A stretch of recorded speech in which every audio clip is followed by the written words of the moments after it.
So, wir sind gerade am Arsch der Welt auf der Suche nach dem größten Handelsgebäude für Plastikmaterialien. Das soll hier irgendwo sein. Irgendwie kann ich es mir noch nicht so richtig vorstellen, weil das ist mal wirklich nicht mehr in der Stadt, sondern wir sind irgendwo außerhalb. Wir mussten schon ewig lang Bus fahren, bis wir hierher gekommen sind. Und man merkt es auch, hier hängen Stromkabel einfach nur so irgendwie über die Straße, komplett ohne System alles. Man fühlt sich auch nicht so ganz sicher hier unter dem Scheiß durchzulaufen. Und Baugerüste sind einfach aus Holzstöcken zusammengebunden oder Bambus, ja.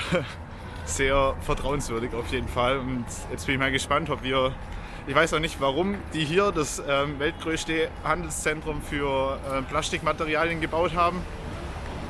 Soll 25 Milliarden jährlich umsetzen, aber schauen wir mal, ob wir es finden. Ja.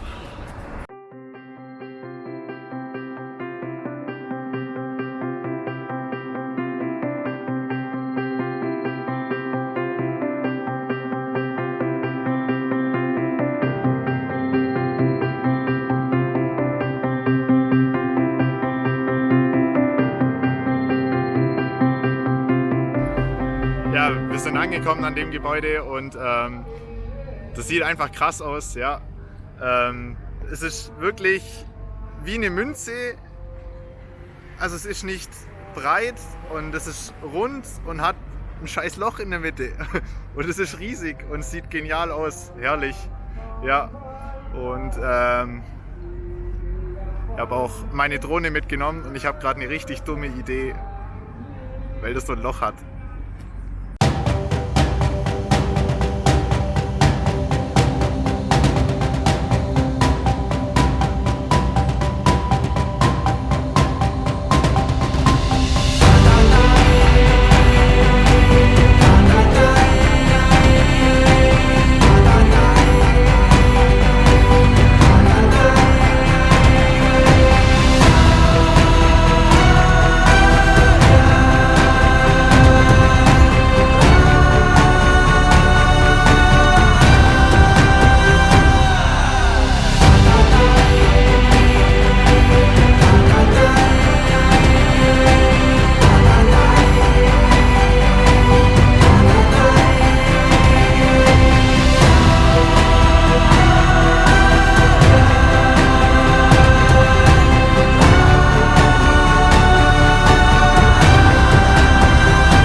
Noch eine Timelapse-Aufnahme von dem Gebäude gemacht und das ging, glaube ich, 20 Minuten oder so und währenddessen hat sich einfach so ein Typ neben uns hingestellt und hat seine Karaoke-Box aufgebaut und singt so laut und falsch, das ist einfach nur grauenhaft.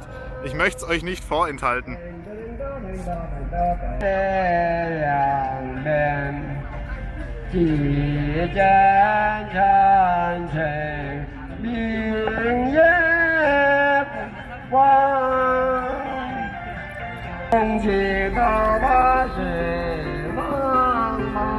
Unglaublich.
in so einen Fake-Elektronik-Store gegangen.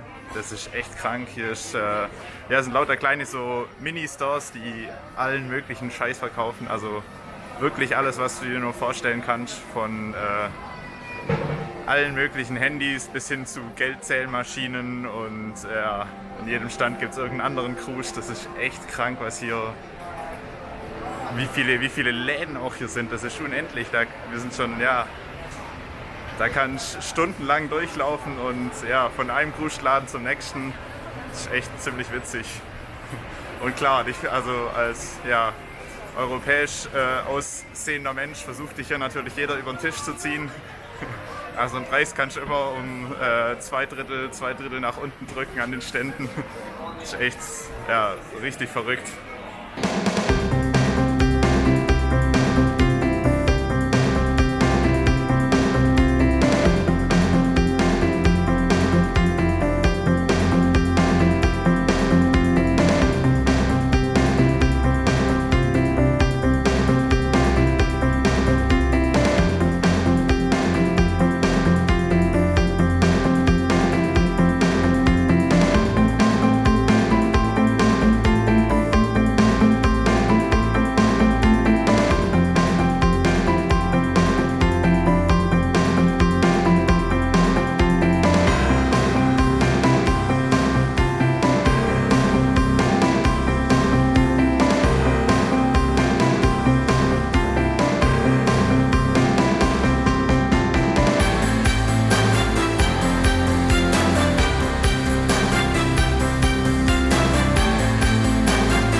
Natürlich die JBL-Box, die um 90% reduziert war, die ich heute bekommen habe. Natürlich original. Richtig gutes Schnäppchen gemacht hier. Genau, aber jetzt schauen wir mal noch, ob wir einen Fake-Store für Uhren finden. Da bin ich jetzt auch mal gespannt. So eine gefälschte Rolex oder sowas wäre natürlich schon auch nice. Ja, genau. Okay.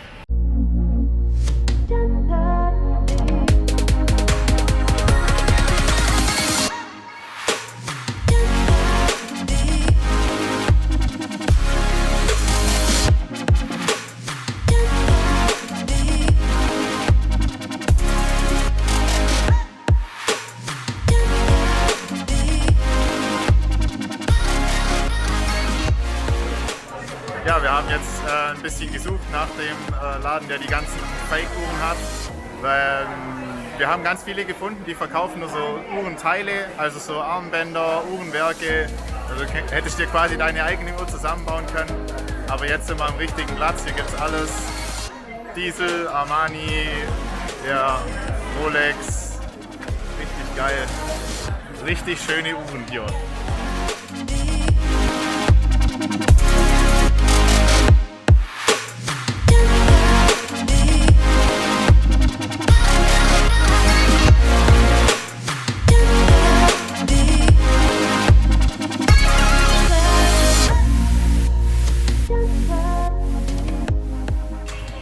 Okay, also es ist gerade ultra witzig gewesen. Ich habe mit einem Händler gesprochen aus dem Uhrenfeigmarkt und der hat gemeint, ich soll mit ihm mitkommen. Er hat noch mehr. Und dann bin ich dem gefolgt, so 200 Meter weiter in so ein Gebäude, in einen abgeschlossenen Raum.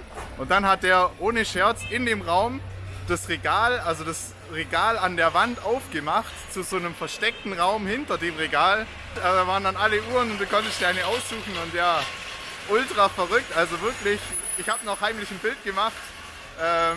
Schon immer Ärger bekommen, wenn ich das Handy rausgeholt habe, aber ja, ich zeig's euch. Also voll verrückt. Das war echt hinter einem Regal in so einem versteckten Raum. Und ja, jetzt habe ich nach harter Verhandlung mir eine Dieseluhr gekauft. Ja, am Anfang wollte er irgendwie so 1500 Yuan und jetzt habe ich sie für 530 bekommen. Aber macht einen geilen Eindruck und ja.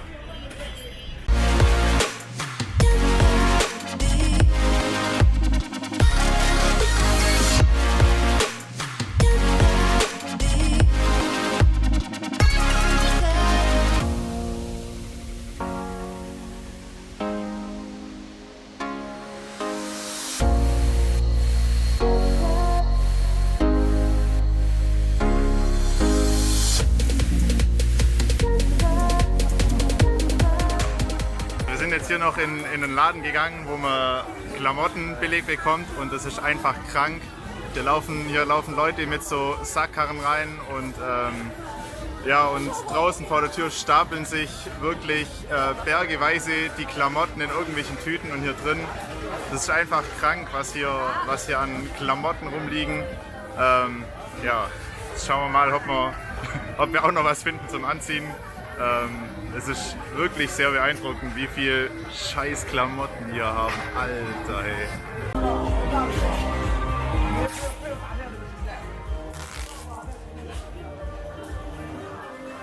Ja. Also sowas wie hier drin habe ich echt noch nie gesehen. Ja. Die Leute, die kommen hier mit Säckkarren an und mit Koffern. Was die da rausschleppen an Klamotten ist nicht normal und vor allem auch wie viel Klamotten und wie groß das hier ist. Wir sehen das Ende nicht. Also es ist so krank, wie viel Klamotten hier rumliegen, verkauft werden und es ist trotzdem Laden an Laden an Laden. Das ist echt verrückt. Ja. Ehrlich gesagt sind wir auch immer noch auf der Suche nach der Männerabteilung, aber ich glaube, wir müssen da noch irgendwie 1-2 Kilometer in die Richtung laufen. Ja. Man muss echt aufpassen. Hier liegt auch alles auf dem Boden rum, das ist ja, unglaublich. There's at least 2 more floors on top of this. Oh wow. Yeah.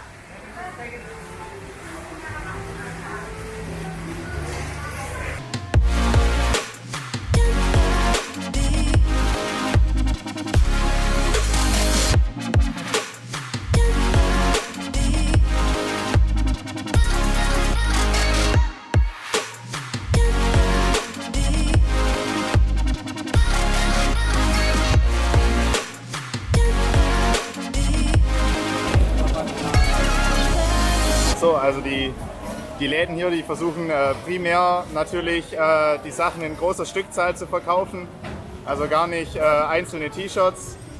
Ja, es ist relativ schwer hier die einzelnen T-Shirts zu bekommen. Ich habe aber trotzdem mal einen Stapel T-Shirts abgestaubt. Natürlich werde ich hier als deutscher Ausländer natürlich krass abgezockt. Ich habe jetzt, glaube ich, den Wucherpreis von 4 Euro pro T-Shirt gezahlt. Ja, echt krass. Und achso, übrigens die T-Shirt-Größen. Also ich habe jetzt mal ein paar T-Shirts anprobiert. Mir passt hier 6×XL. Geil, oder?